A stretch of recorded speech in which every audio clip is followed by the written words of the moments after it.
Então, gente, vamos dar início aqui à nossa segunda aula do curso de Teorias da Poesia, do segundo semestre de 2021, né? Sou Rubens, estou responsável por essa turma. A gente já teve o primeiro encontro no dia 19, e conforme eu tinha colocado, os encontros assíncronos, né, que serão gravados, vão ser postados na plataforma Microsoft Teams, né? Na verdade, primeiro eu vou colocar esses encontros no YouTube, né, num determinado link lá, e depois eu vou enviar esse link na plataforma Microsoft Teams, porque eu acho que é uma forma mais fácil de armazenar os encontros, né, de um modo mais confortável para todo mundo. Então, essa nossa segunda aula é uma aula em que eu vou tentar investigar uma questão mais teórica, né? A gente vai tentar passar por pontos aqui que eu acho que são importantes para a gente poder começar a falar sobre poesia propriamente dita, né? A gente vai tentar investigar primeiro o que é a teoria e o que é a crítica, porque são dois pontos de interesse do estudo da literatura que vão mais ou menos determinar a forma como nós vamos abordar esse objeto, que é a poesia, né? O poema enquanto materialização da poesia.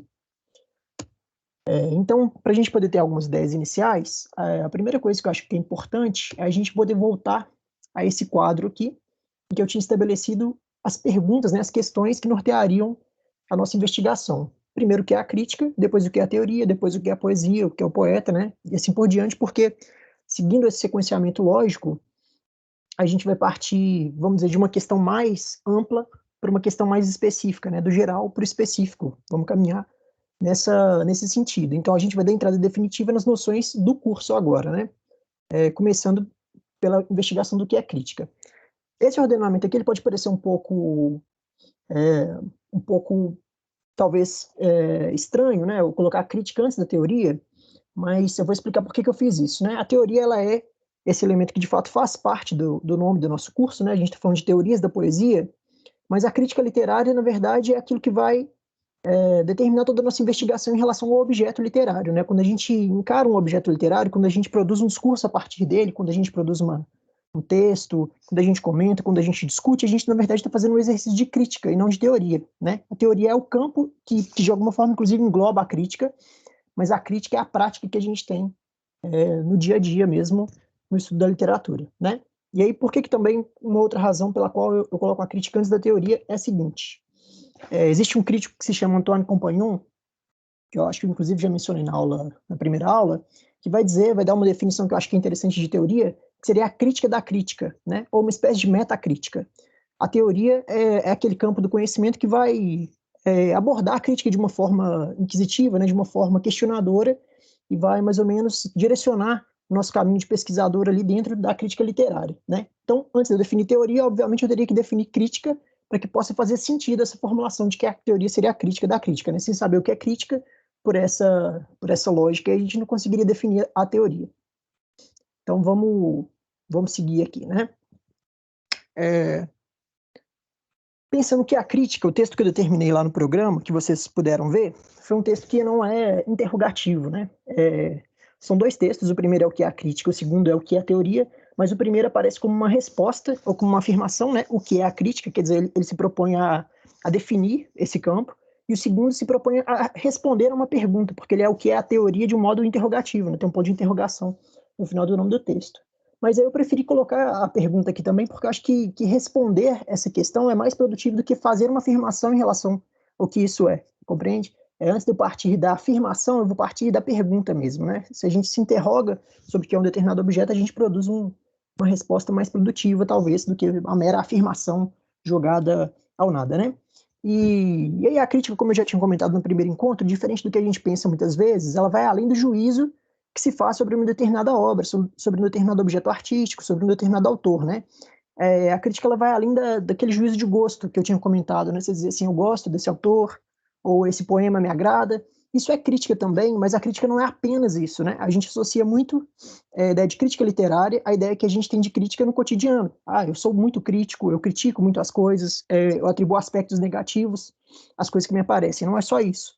A crítica vai ser, de alguma forma, qualquer discurso ou uma formulação que a gente faça, né, ou mesmo um juízo, produzido a partir de um determinado objeto literário, né? E aí é interessante observar que a crítica está se apropriando de um objeto que não é destinado a ela, né? A gente não produz uma obra literária destinada à crítica, a gente produz uma obra literária destinada ao público. Então, a crítica literária está o tempo todo tomando para si um objeto que é alheio a ela, né? Que não foi produzido para ela. Ela toma mais ou menos assim de empréstimo ou de quase como se fosse uma intrusa, né? De um modo indevido, aquele objeto literário que está para o mundo, que está para o público, né? Que está para o leitor e não para o crítico. E aí é que a gente está pensando muito fortemente também na crítica universitária, que é produzida na universidade, sobretudo a partir do século XX, né? E, e aí por isso que a figura que eu escolhi aqui é o Barthes, né? Roland Barthes, que é essa figura muito importante na crítica literária do século XX, e na teoria literária também, em grande medida, né? Mas que é uma pessoa que vai modificar fortemente as concepções de crítica que havia tradicionalmente já estabelecidas lá na França dos anos 60, 70, etc., né? Dessa época aí. Ele vai fazer uma série de colocações que vão deslocar o centro, né, o que se tinha como centro da crítica literária do momento. Ele vai fazer uma associação muito forte entre as filosofias que circulavam naquele momento, né, que eram produtivas em outros campos do saber, e ele vai buscar sempre associar essas filosofias ou defender a associação dessas filosofias à crítica literária. Então, a gente vai ver que já de cara, né, que eu só coloquei a referência do texto, né, o que é a crítica, está no livro Crítica e Verdade, que foi publicado aqui no Brasil como uma coletânea de uma série de ensaios que vão justamente trazer essa concepção de um Barthes, vamos dizer, reativo, né, à tradição da crítica literária da França dos anos 60. Né? Eu estou falando Barthes aqui porque a gente é brasileiro, eu não vou ficar falando Barthes, não, né? Não vou forçar esse sotaque afrancesado, não. Mas, e aí o que eu estava comentando aqui agora é justamente isso aqui. O Barthes teve um importante papel na redefinição da crítica, ele desafia e modifica a visão da crítica tradicional dos anos 60, e aí vai ser estabelecido já no início desse nosso texto, que é a crítica, o desenvolvimento da crítica dentro de 4 grandes filosofias que estavam em voga no momento. Aí as filosofias que ele traz lá são a psicanálise, o marxismo, o existencialismo e o estruturalismo. Isso é o que é o, vamos dizer, o pulo do gato, assim, que é muito interessante. Essa concepção de trazer uma filosofia do momento para dentro do campo da crítica literária tem a ver com a percepção do Barthes de que a crítica vai sempre ser um produto do seu tempo, né? A gente não consegue produzir uma crítica literária fora do tempo em que nós estamos enquanto receptores no texto literário. Então, a partir do momento que eu critico um texto nos anos 60, um texto literário, eu estou produzindo essa crítica com base no corpus de conhecimento filosófico de mundo que eu tenho naquele momento, dos anos 60, e o conhecimento que eu possuo enquanto crítico que estou atuando naquele momento historicamente determinado. Então, a crítica que o Barthes vai fazer é de que a crítica tradicional, a crítica, né, vamos dizer, as colocações que o Barthes vai fazer em relação à crítica tradicional, ele vai dizer que essa crítica ela tenta fazer uma espécie de extraterritorialidade do crítico, como se o crítico não tivesse em lugar nenhum, como se ele não tivesse uma existência socialmente, historicamente determinada. E, portanto, essa crítica tradicional vai o tempo todo negar esses conhecimentos do campo da filosofia ou de outras áreas, né, como é a psicanálise, no uso mesmo da crítica, né, na produção do fazer crítico ali. A crítica tradicional vai negar essas filosofias, e o Barthes vai dizer, não, a gente deve incluí-las porque isso é o que está em voga no momento, e obviamente o discurso do crítico vai ser influenciado por aquilo que ele recebe, por aquilo que ele percebe enquanto intelectual, né? Então essa vai ser uma grande crítica que o Barthes vai fazer, e isso vai mudar fortemente a nossa concepção de crítica, né, a partir dos anos 60. Não é só o Barthes, não, tá? Estou colocando aqui como se ele fosse uma espécie de super-homem, mas como ele é, né, nesse ponto aqui, o eleito para a nossa conversa sobre crítica, aí eu estou sempre me referindo a ele, né? Então, aqui é aquilo que eu acabo de comentar. A crítica vai ser colocada em oposição à extraterritorialidade do crítico, e a crítica vai ser sempre colocada, então, como metacrítica nesse sentido. O que quer dizer metacrítica? A crítica, estou repetindo muito essa palavra, mas porque ela é a palavra da vez, né? Para o Barthes, ela vai, além de ser vamos dizer, um discurso que critica o objeto literário, que produz um outro discurso a partir do objeto literário, ela vai ter também que o tempo todo produzir um discurso sobre si mesma, né? Durante a produção crítica, a metacrítica também é uma necessidade. Você precisa o tempo todo criticar a própria crítica, perceber como que a crítica está se construindo, né? A gente não pode ser alheio ao processo de realização da crítica também, né? E aí essa também é uma crítica à crítica tradicional francesa, né? Então vamos lá continuar aqui. Um outro ponto também que eu esqueci de comentar é o seguinte: eu mencionei aqui que a gente está falando fortemente da crítica universitária, mas isso tem uma razão de ser também, né? Por muitos anos a crítica jornalística foi muito forte, a crítica literária, a gente tinha colunas de jornal para poder falar sobre literatura, mas aconteceu um movimento natural ao longo do século XX, sobretudo a partir dos anos 60, com o advento da televisão, e mesmo antes disso, com o advento do rádio, o que aconteceu foi que a literatura perdeu o papel de objeto central na cultura global, né? Na cultura brasileira, mas na cultura europeia também. Então, cada vez mais, esses objetos, na verdade, esses produtos de mídia, né? Ou esses discursos de mídia passaram a se voltar para os produtos da própria mídia. Então, nos jornais, hoje em dia, a gente ainda tem, por exemplo, a colocação ali de quais que são os filmes que vão entrar em cartaz naquela semana, um comentário breve sobre um determinado filme que está em cartaz, e a literatura perdeu esse espaço porque ela deixou também de ser o centro da vida cultural da comunidade, né? Então ela passa a ser um objeto, muitas vezes, da universidade mesmo, porque acaba sendo um refúgio que a literatura tem, né? Mas, naturalmente, isso acontece com os objetos de arte, eles perdem espaço, outros ganham maior potencial de representar um determinado momento histórico, né? E a literatura perdeu a vez dela, vamos dizer assim, em relação ao que ela era no século XIX, ao longo do século XX, né? No século XIX ela tinha um importante papel de representação da nação, do indivíduo, e isso foi sendo desconstruído, foi sendo enfraquecido ao longo do século XX. E, portanto, é por isso que eu estou falando aqui como da crítica como uma crítica universitária. Também porque a gente está na universidade, então é isso que nos interessa, né? Então vamos lá. Aí, como eu falei, o Barthes está justamente criticando esse fato da crítica tradicional, tentar fazer uma abordagem da obra de arte como se ela fosse de uma maneira alheia à psique do indivíduo, alheia à historicidade do indivíduo crítico, né? E aí ele vai dizer o seguinte, trouxe aqui uma citação. Opa, vamos ver se aparece aqui. Parece que não. Apareceu. A crítica não é absolutamente uma tabela de resultados ou corpo de julgamentos. Ela é essencialmente uma atividade, isto é, uma série de atos intelectuais profundamente engajados na existência histórica e subjetiva daquele que os realiza, isto é, os assume. Então, o que quer dizer? A crítica ela não esse corpo de julgamentos, como eu tinha dito lá no início, né? Ela é uma atividade de uma série de atos intelectuais profundamente engajados na existência histórica e subjetiva daquele que os realiza. Então, esses atos intelectuais, esse discurso que o crítico vai produzir a partir da obra, ele está intrinsecamente ligado ao caráter histórico e subjetivo desse indivíduo que está produzindo esse discurso, né? Então, é justamente essa crítica do Barthes. A gente não pode é parte do que o Barthes está criticando, né? A gente não pode pretender que a crítica seja alheia ao sujeito que a produz, né? E isso aí é uma das características, dos pontos que ele está ressaltando. E aí outras coisas que ele vai dizer são as seguintes. O objeto do escritor, ele vai ser o mundo, em alguma medida, né? Ele tem uma colocação específica nesse texto que ele diz: o mundo existe, o escritor escreve, eis a literatura. Então, sempre a escrita do autor, do escritor literário, vai partir de uma existência alheia à obra, que é o mundo. Ele escreve a partir da existência do mundo. Então, o mundo ele tem uma existência alheia à linguagem. A linguagem da literatura vai procurar dar sentido ao mundo, né? No entanto, o crítico ele já parte da existência de uma linguagem anterior à dele, que é a linguagem da obra literária.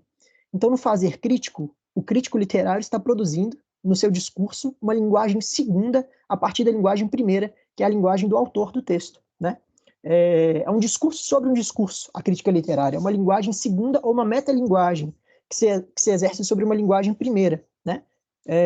Então, por essa razão, a crítica nunca está em relação ao mundo. Ela sempre está sendo colocada a partir desse intermediário que é a linguagem da obra, né?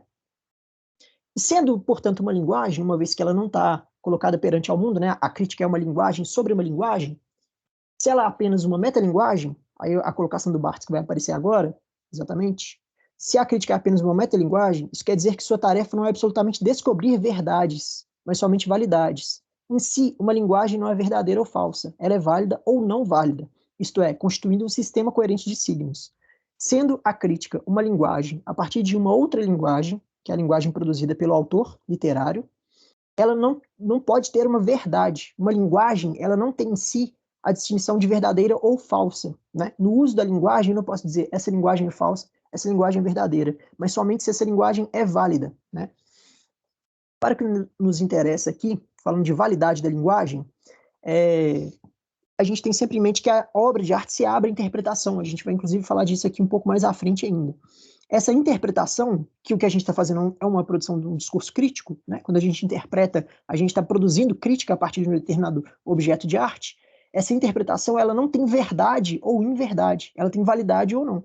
Da mesma forma que um comentário a partir de uma obra de arte tem validade ou invalidade, e não verdade ou não. Na verdade, no caso do comentário, a gente pode ainda ser um pouco mais específico, né? Porque o comentário em relação àquilo que está ou não na obra. Mas, de qualquer modo, sempre o discurso crítico ele vai passar pelo crivo da validade e não da verdade, né? Eu não posso dizer, isso é mentira, que você está dizendo, a não ser que de fato seja uma coisa que se diz sobre a obra que não está contida ali, né? Você não pode falar que um poema, por exemplo, é um quadro, por exemplo, né? Isso seria uma inverdade. Mas dentro do contexto de uma crítica coerente, de uma crítica bem construída, assim, né? Ela não pode ser julgada do ponto de vista da verdade ou inverdade, mas sim da validade ou invalidade. E aí, sendo a crítica uma linguagem, então, o que a gente tem que fazer é ajustar essa linguagem crítica que é fornecida pela época, né? Então, a linguagem crítica ela pode ser marxista ou pode ser uma linguagem crítica psicanalista, por exemplo. Essa linguagem crítica ela vai ser ajustada à linguagem da obra. Nós vamos, mais ou menos, ligar uma linguagem à outra, né? Você vai sobrepor a linguagem crítica à linguagem que já está estabelecida ali, que é a da obra, né? A linguagem da crítica é sempre, né, ou do crítico, é uma das quais o tempo propõe ao crítico, né? E o crítico vai escolher, vai aparecer aqui, um instante, porque demora um pouco. O crítico escolhe essa linguagem que ele vai adotar, seja do marxismo, seja da psicanálise, seja do estruturalismo, ou seja do existencialismo, né? Essas que Barthes traz. O crítico vai escolher essa linguagem em razão da sua subjetividade, das suas escolhas, de seus prazeres, suas resistências, suas obsessões. Então, aqui, com essas duas colocações que eu trouxe aqui, né, o que o Barthes nos diz, a gente vai voltar àquilo que eu disse lá anteriormente. Quer ver? Aquilo que estava aqui nessa colocação. Olha só. A crítica é essencialmente uma atividade profundamente engajada na existência histórica e subjetiva daquele que realiza a crítica. Então, são essas duas dimensões. Primeira dimensão histórica, a linguagem do crítico parte daquelas que seu tempo lhe propõe. O crítico é incapaz de produzir uma crítica que não parta de uma linguagem que está presente em seu tempo, né? E, ao mesmo tempo, também ele tem uma subjetividade, ele parte da sua subjetividade para poder fazer a escolha da linguagem que ele vai utilizar, né? Isso é absolutamente subjetivo.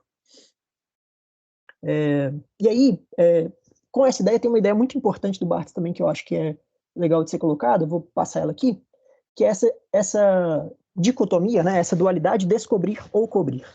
Quando a gente fala de crítica, muito comumente, a gente tende a associar a crítica a um descobrimento da obra, né, a um desvendamento da obra, como se a gente fosse literalmente tirar o véu ou tirar a camada que esconde o significado profundo da obra de arte. O Barthes vai ser um crítico, falar crítica fica até engraçado. O Barthes vai ser um questionador dessa noção de descobrimento da obra. Ele vai dizer que o discurso crítico, ele na verdade, ele vai fazer um cobrimento, né? Ele vai cobrir o discurso da obra, porque a gente vai ter essa linguagem segunda, que é a linguagem da crítica, que vai precisar cobrir a linguagem primeira, que é da obra, né? Cobri-la de significados, cobri-la de colocações, né? Cobri-la discursivamente, né? E aí ele vai dizer o seguinte, na verdade eu estou dizendo, parafraseando um pouco, né? O discurso crítico é, em alguma medida, redundante. Ele deve dizer com atraso que um autor ou obra é o que é. Proust, é o exemplo que ele vai utilizar, né? Ou Racine é Racine. Deve se propor não decifrar o sentido da obra, mas reconstruir as regras da elaboração desse sentido, né? Então, o crítico, a partir da sua linguagem, ele não vai desvendar a obra. Ele vai dizer por que a obra é a obra, quais são as características, ou qual é o modo a partir do modo de análise do crítico, o que é que permite ali dizer que aquela obra é aquela obra, quais são as características, como que o sentido se constrói dentro daquela obra, né? Ele vai buscar reconstruir as regras da elaboração desse sentido. Então, você não quer desvendar a obra, até porque o sistema de significação ali da obra, né, ele se abre ao infinito. As interpretações, elas de fato são múltiplas para aquilo que está contido dentro da obra, mas a gente vai, a partir da crítica, cobrir aquela obra como a segunda linguagem, que é aquilo que a gente produz a partir da obra, mais ou menos sempre dizendo porque aqui aquilo é o que aquilo é, né? Se eu digo, por exemplo, eu não trouxe um exemplo literário aqui porque essa aula é mais teórica, né? Mas se eu digo, por exemplo, para pegar um exemplo bastante concreto, sei lá, o Machado de Assis, né? Dom Casmurro, um clássico aí. Se eu digo que Capitu traiu o Bentinho, eu estou produzindo ali uma afirmação interpretativa a partir da obra. Tudo bem. E se eu digo que a Capitu não traiu, da mesma forma eu estou produzindo uma interpretação oposta que ela a partir da obra, né? Como foi que eu aprendi essa obra. Mas o que o Barthes está dizendo aqui quer dizer por que é que Machado de Assis é Machado de Assis, por que é que Proust é Proust, o simples fato de eu entender que há ali uma possibilidade de uma interpretação dúbia, se Capitu traiu ou não Bentinho, eu já estou dizendo por que é que Dom Casmurro é Dom Casmurro. Eu estou entendendo como é que a elaboração do sentido do texto foi construída. Ah, porque esse texto aqui foi escrito em primeira pessoa, logo a gente tem aqui uma maior uma maior influência do narrador sobre os fatos que estão sendo narrados, né? Então eles não são 100% confiáveis. Dessa forma, eu estou reconstituindo as regras da elaboração do sentido desse romance, que é Dom Casmurro, né? Para além do desvendamento, dizer assim, agora eu descobri, Capitu traiu o Bentinho. Não é isso que a crítica está interessada em fazer. A crítica quer simplesmente entender como o sentido está construído. E a partir do entendimento dessa construção de sentido, eu consigo afirmar porque é que Dom Casmurro é Dom Casmurro, porque ele se constitui dessa forma, porque é assim que o significado é elaborado dentro desse objeto artístico que é o romance Dom Casmurro. Certo? Para dar um exemplo que está na boca do povo aí, né? Vamos ver o que mais que eu trouxe aqui, porque até eu já me esqueci. Então, aí, ó, é exatamente sobre isso que eu estava falando, né? A obra busca dar sentido ao mundo, eu já tinha até comentado exatamente isso, mas não dar um sentido ao mundo, né? Então, a obra, ela coloca muitas perguntas ao mundo, mas ela não traz as respostas, né? Esse um sentido, o sentido único, ele não é existente, desculpa. A obra se abre ao deciframento infinito. Então, o sentido que a obra dá ao mundo, ele está aberto à leitura, e o crítico vai fazer esse trabalho de leitura, né? Então, ele não pode também, né, ou não deveria, o crítico fazer esse trabalho de dar um sentido à obra também, né? De dizer esse é o significado máximo aqui, é isso que significa. A produção do discurso crítico ele vai abrir também esse leque de sentidos ali para que a gente possa discutir, e isso vai ter validade ou invalidade, né? E aí eu digo que o ser da literatura está em seu sistema de signos, a linguagem, e não em sua mensagem, justamente, né? A literatura, ela é linguagem significativa, ela não é mensagem, é diferente de um jornal. Eu tinha usado esse exemplo na última aula também, né? Você não pode ler o objeto literário da mesma forma como você lê o uso da linguagem, né, o uso da língua, em outras situações comunicativas, porque comumente, nessas outras situações comunicativas em que a língua é empregada, a gente está preocupado com a mensagem. O centramento está na mensagem, no centro de interesse. E na literatura isso não é verdade, né? O centro de interesse da literatura está na linguagem, nesse sistema de signos que a linguagem, que a literatura vai compor a partir do uso da linguagem, e assim vai ser constituído o sentido, né? E aí volto a afirmar o que eu tinha afirmado anteriormente. Desculpa, me adiantei aqui, né? Não decifrar o sentido da obra, mas reconstruir as regras de elaboração desse sentido. Então, quer dizer, o centramento não está aqui nessa mensagem, nesse significado, nesse sentido da obra, mas o centramento está na constituição desse sentido. Está na elaboração da obra a partir dessa linguagem, do sistema de signos. É isso que é o interesse da crítica. Certo? Agora, acho que aqui a gente já passa para o que é a teoria. Então, retomando lá aquilo que eu tinha dito lá no início, trouxe o Compagnon para poder dizer que a teoria seria a crítica da crítica. Em linhas gerais, isso é a crítica literária, ou isso é uma forma de enxergar a crítica literária também, né? Porque, como eu disse, em teoria, ou na nossa disciplina, a gente nunca vai ter uma resposta definitiva para as colocações que a gente vai fazer. Quando eu digo que é a crítica, estou o tempo todo ressaltando que é, como está escrito aqui no slide, o que Barthes nos diz, né? Não é o que... Não existe a Bíblia da teoria literária ou a Bíblia da crítica, né? São perspectivas. E aqui eu estou apresentando uma que eu acho que é interessante para a gente poder dar o andamento do curso. E aí, agora que a gente entende que a teoria é a crítica da crítica, a hora da gente entender também um pouco mais o que é a teoria em si, né? A teoria literária. E aí, para isso, eu trouxe um texto do Jonathan Kuller. Eu falei um pouco sobre o Barthes, bem brevemente, né? Um francês nos anos 60, estava escrevendo aí, né? Foi uma figura de muita relevância mesmo nesse cenário das letras do século XX. Só tomar uma água. E o Jonathan Kuller é um americano. Se não me engano, está vivo ainda. O Barthes já morreu há algum tempo, mas o Jonathan Kuller está vivo e é professor da Universidade de Cornell, né, uma universidade importante lá nos Estados Unidos. E tem uma série de trabalhos sobre semiótica não, desculpa, sobre estruturalismo, teoria e crítica literária, né? E aí eu tirei esse texto, que é o que é teoria, que sim aparece de uma forma interrogativa, desse livro chamado Teoria Literária, uma introdução, né? É um livro, então, que reúne uma série de ensaios, uma série de trabalhos ali, textos mais ou menos curtos, a gente vai usar 2 ao longo do curso, que vão se propor a entender um pouco melhor o que é teoria literária, né? De uma forma completa, né? Passando por diversos campos do estudo, por diversas noções que foram elaborados ao longo dos anos, né? E esse primeiro texto que a gente vai trazer, de fato, é o texto mais introdutório, aquele que se propõe a dar uma resposta para o que é a crítica, ela mesma, né? Então, a primeira definição que vai aparecer aqui, dada pelo Kuller, é de que a teoria é uma especulação, uma explicação cuja verdade ou falsidade poderia ser difícil de explicar. Está lá na página 12, né? Esse caráter especulativo é, de fato, esse caráter de uma proposição a respeito de algo que não tem em si mesmo a possibilidade, né, ou de difícil definição se aquilo é verdadeiro ou falso. Isso lembra muito o que a gente estava falando agora da crítica, né? A gente pode pensar na validade, mas não na verdade. Mas aí, quando você especula a respeito de um determinado objeto, de um determinado processo, é difícil que, a partir da especulação, você defina a verdade ou a falsidade, porque muitas vezes é uma coisa que parte de um evento sem resposta, né?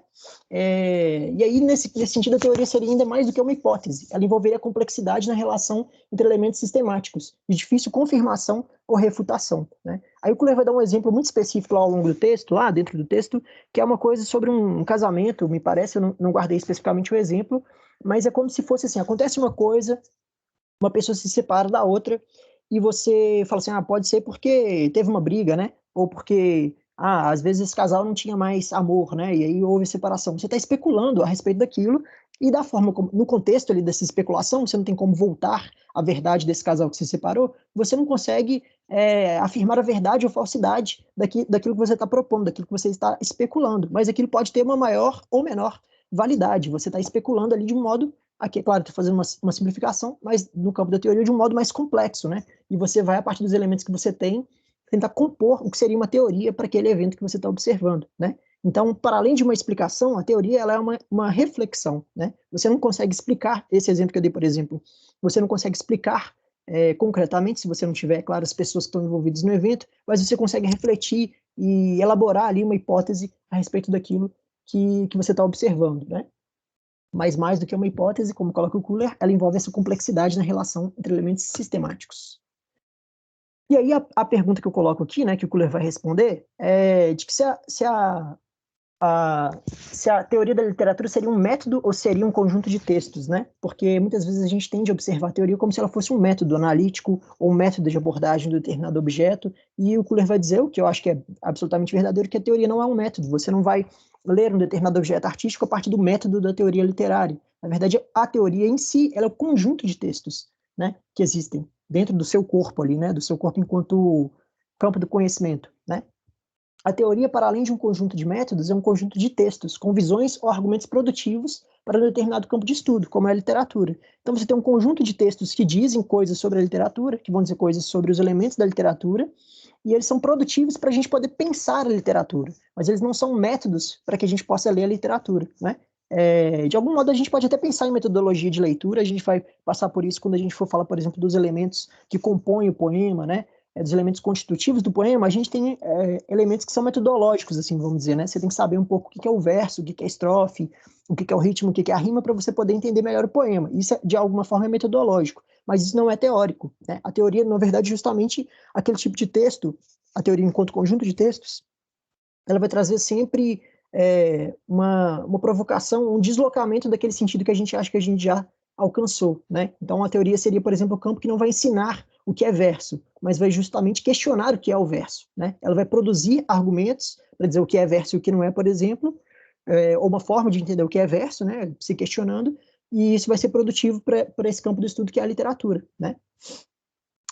Num determinado momento lá do texto também, o Kuller cita um outro teórico, que é o Richard Rorty, e aí esse cara tá falando justamente do caráter englobante da teoria, né? Para além da avaliação dos méritos literários ou históricos, né? A história literária ou a crítica literária, a teoria vai englobar tudo isso, né? Ela vai falar de várias coisas. Então é um conjunto de textos que tem argumentos produtivos para a literatura, não é só história literária ou só crítica literária, né? A teoria ela engloba muitas coisas e essas coisas vão ser utilizadas para a gente poder falar sobre literatura. Aí aqui eu queria só fazer um adendo aqui, né? Estou falando disso para aquelas pessoas, vou deixar essa dica aqui dentro da aula, ou essa recomendação. Para aquelas pessoas que se interessam por teoria literária, esse é um bom livro para ser lido. Teoria Literária, uma introdução, assim como um outro livro que se chama O Demônio da Teoria, do Antônio Compagnon. Os dois estão na bibliografia complementar do curso, se alguém quiser dar uma olhada. Estão lá as indicações bibliográficas, né?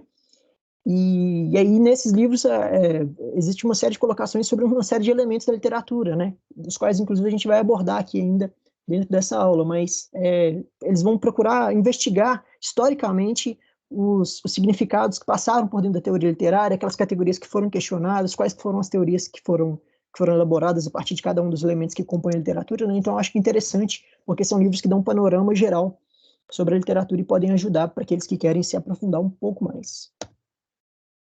Aí, essa aqui eu acho que é a parte mais importante do texto do Kuhler. É quando ele vai opor a teoria ao senso comum. Ele primeiro fala isso que eu falei, né? A teoria é um conjunto de textos, não de métodos, mas essa oposição acho que é a mais importante. O Kuhler, ele opõe a teoria ao senso comum fortemente, né? A teoria vai ser aquilo que questiona o senso comum, né? E aí eu falei, a teoria aparece como aquilo que questiona, não deixa de ser um confronto. A teorização desestabiliza as categorias e conceitos aparentemente cristalizados. Então, uma série de categorias que estão cristalizadas dentro da literatura vão ser questionadas pela teoria. Por exemplo, o que é o autor?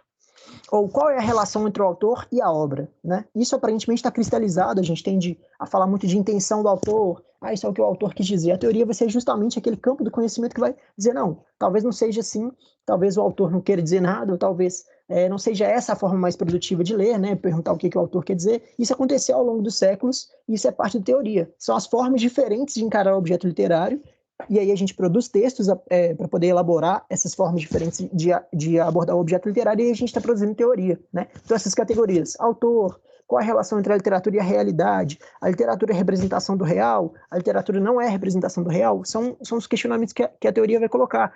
O que é o leitor, então? O leitor tem influência na composição do sentido da obra, né? Pensando em recepção. Tudo isso vão ser as colocações que a teoria da literatura vai fazer. Ela vai procurar sempre deslocar o sentido, né? Ela vai procurar sempre, como eu falei aqui, desestabilizar as categorias e conceitos que estão aparentemente cristalizados, né? Não existe essa cristalização absoluta. Eu falei disso na aula anterior. A gente tem aquelas perguntas que vão nortear mais ou menos o nosso curso, mas elas não vão ter uma resposta definitiva. A gente vai achar respostas efêmeras, que são, não sei, elas não são muito estáveis, né? No momento que a gente chega a uma resposta, a gente já encontra uma outra que às vezes é oposta. Então isso é o trabalho da teoria, é você questionar essas categorias que parecem definidas, parece que a gente já entendeu o que estava em jogo ali, mas na verdade a gente ainda não entendeu, ou na verdade não há nada ali para ser completamente entendido, né? O que há é sempre um movimento em busca do sentido, em busca do outro momento ali, né? Da nova definição. Aí aqui eu trouxe, deixa eu só ver se eu tenho alguma coisa para dizer antes dessa colocação. Não, é isso mesmo.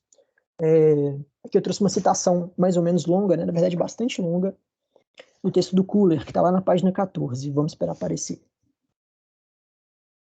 Aí apareceu. Aí a citação diz assim, né? O trecho que eu extraí lá do texto do Kuhler. A teoria, muitas vezes, uma crítica belicosa de noções do senso comum.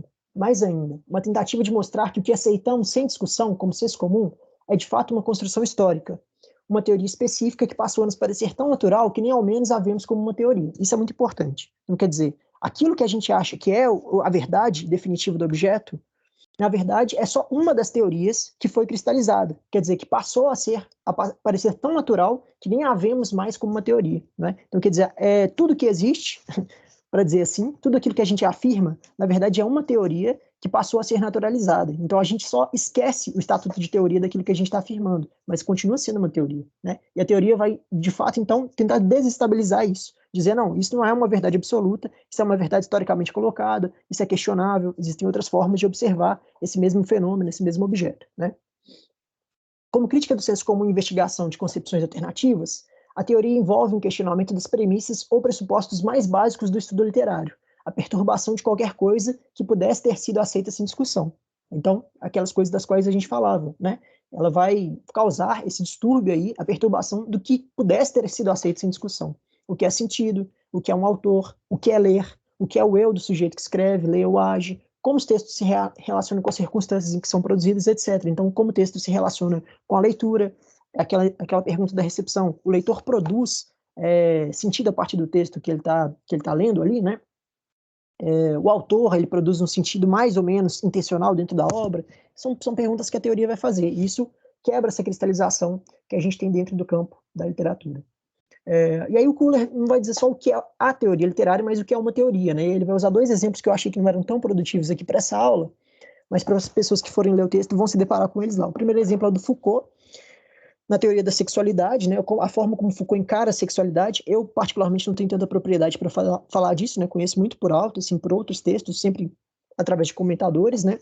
Mas a noção de que o Foucault justamente vai desestabilizar a noção de sexualidade, fazendo o que Foucault vai chamar de arqueologia do saber, né? Eu não sei, de fato, não vou saber explicar tão bem, mas vou fazer um resumo aqui mais ou menos. Tentando sempre voltar ao passado de uma forma arqueológica, né, com essa arqueologia do saber, para poder entender como que o discurso sobre sexualidade, que é aceito na atualidade, foi cristalizado, como que esse discurso que hoje é aceito sobre a sexualidade de uma forma inquestionável, como que isso foi construído. É justamente isso que o Kuhler acabou de dizer, né?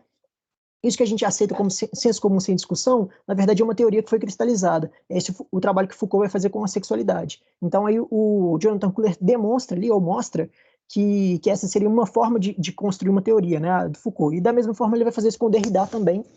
Ele vai mostrar uma leitura que o Derrida faz do Rousseau, dos diários do Rousseau, me parece, em que o Derrida vai lançar ali a ideia de um caráter suplementar da linguagem, né, ou da escrita em relação à fala, né? E aí ele vai mostrar também como que o Derrida faz o processo de leitura do Rousseau para poder estabelecer essa teorização. E aí isso é interessante dentro do texto, porque o Kuhler vai, além de dizer o que é a teoria, vai dizer o que é uma teoria, demonstrando ali esses dois exemplos que ele acha que são produtivos para a gente poder entender o que são teorias, né? Aí, a partir desses exemplos, o Kuhler vai dizer que a teoria em si dá a repensar as categorias que utilizamos para reflexão, né? A crítica do que foi tomado como natural, demonstrando seu caráter histórico, cultural. Isso aí vai dialogar muito fortemente com a noção do signo linguístico, que eu tinha abordado lá na primeira aula. Eu falei, em determinado momento, posso estar enganado também se eu falei isso ou se eu não falei. Mas o que eu tinha pensado sobre o signo linguístico era que, eu dei o exemplo do livro, eu peguei o livro e perguntei, como é que se chama isso? Aí, livro, obviamente, né? Eu disse em inglês, aí me disseram book, aí eu disse, olha, isso demonstra, aí eu tô pensando muito em linguística saussuriana, o caráter arbitrário do signo linguístico, né? Então a gente já cristalizou a nomeação desse objeto como livro, mas na verdade existe um caráter arbitrário na nomeação desse objeto como livro, ao invés de nomear ele com outro nome, que é dado a outro objeto. Então a gente perde essa dimensão histórica e cultural, né, e mesmo arbitrária no caso do signo linguístico, uma vez que a gente cristaliza aquela noção, né? Então, uma vez que o Kuhler mostra essas teorias que ele está abordando, ele vai de fato vai incitar a gente a repensar essas categorias que a gente usa para reflexão, né? Ele vai incitar a gente a poder questionar mesmo essas coisas que são dadas como definitivas, como parte do senso comum. E aí, ao fim do texto, acho que eu não trouxe isso no slide, se não me engano, deixa eu só ver aqui. Não trouxe mesmo? Ao fim, em resumo, ele vai dizer que a teoria ela tem quatro instâncias, né, ou quatro estatutos. Primeiro, ela é interdisciplinar. Aí eu volto naquilo que eu tinha dito antes, né? A teoria não é só a crítica literária, não é só a história da literatura. Ela engloba uma série de campos do conhecimento. Tudo que se diz sobre filosofia, tudo que se diz, eu volto muito para o Barthes também. Tudo que se diz em qualquer campo do conhecimento pode vir a ser utilizado para a literatura, né, em relação à literatura. Então, a teoria ela é essencialmente interdisciplinar. Assim como Barthes propõe o uso do marxismo para o entendimento da literatura, o Kuhler está dizendo isso aqui, né? A teoria ela parte de um objeto, né, de uma determinada teoria, na verdade, ela pode atingir um objeto com um efeito fora da disciplina original em que ela foi elaborada, né? Depois a teoria é também analítica especulativa, quer dizer, ela é uma tentativa de entender um determinado objeto, um determinado fenômeno que seja. Depois ela é uma crítica do senso comum, né, do que é considerado natural, e depois ela é reflexiva, né, ela é reflexão sobre a reflexão, ela é investigação das próprias categorias. E nesse sentido, a teoria também é, de alguma forma, como eu já tinha colocado, a crítica da crítica. Ela investiga as próprias categorias. Ela é também metacrítica, ela é também metateórica, em grande medida, né? E aí a gente teria, então, um caráter infinito da teoria, porque ela mesma é o questionamento dos resultados que se obtém, né? Quando eu pergunto aqui o que é poesia, e eu digo que a gente não vai ter uma resposta, é justamente disso que eu estou falando, porque justamente a própria resposta que a teoria dá é um questionamento da validade, do estatuto daquela própria teoria que foi produzida enquanto resposta. Não sei se deu para entender, acho que eu me confundi um pouco, mas ela é questionadora, né? Ela mesma questiona os resultados que se obtém a partir dela, né? Então ela é infinita. A gente não pode ter uma resposta definitiva. E aí, o Kuhler vai dizer lá no final uma coisa que é quase poética, ele vai dizer que a teoria ela nos move, né? Ela nos tira do lugar, ao fim do percurso teórico que a gente faz, a gente não chega a lugar nenhum, mas a gente se moveu, a gente se desloca, a gente não está mais no lugar onde a gente começou. Mas ela não nos torna senhor do saber, ou senhores do saber, né?